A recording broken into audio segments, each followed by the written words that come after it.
नेपाली भेडाहरू कहिले नसुध्रिने भए विश्वास लाग्दैन भने यो भिडियो हेर्नु अनि कुरा गरौँला।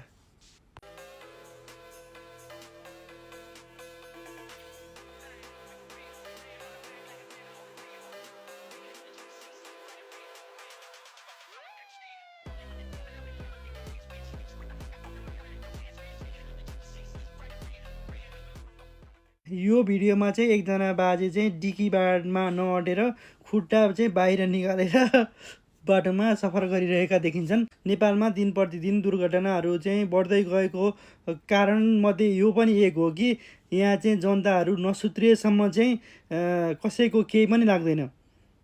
अस्ति मात्रै रुकुममा ओभरलोड भएको कारणले गर्दा चाहिँ घटनास्थलमै 17-18 जनाको मृत्यु भयो र यस्तै लापरवाहीले गर्दा चाहिँ नेपालमा रोड एक्सिडेन्ट भएर चाहिँ वर्षौनी हजारौँ मान्छेको मृत्यु भइरहेको छ। यो पनि यात्रा गर्दै हुनुहुन्छ भने सुरक्षित यात्रा गर्नुहोला र चाहिँ ओभरलोड देख्नुभयो भने तुरुन्तै नजिकको प्रहरी कार्यालयमा पनि सम्पर्क गरिदिनु होला, ताकि भविष्यमा यस्ता दुर्घटना भएर मान्छेले अकालमा ज्यान गुमाउन नपरोस्।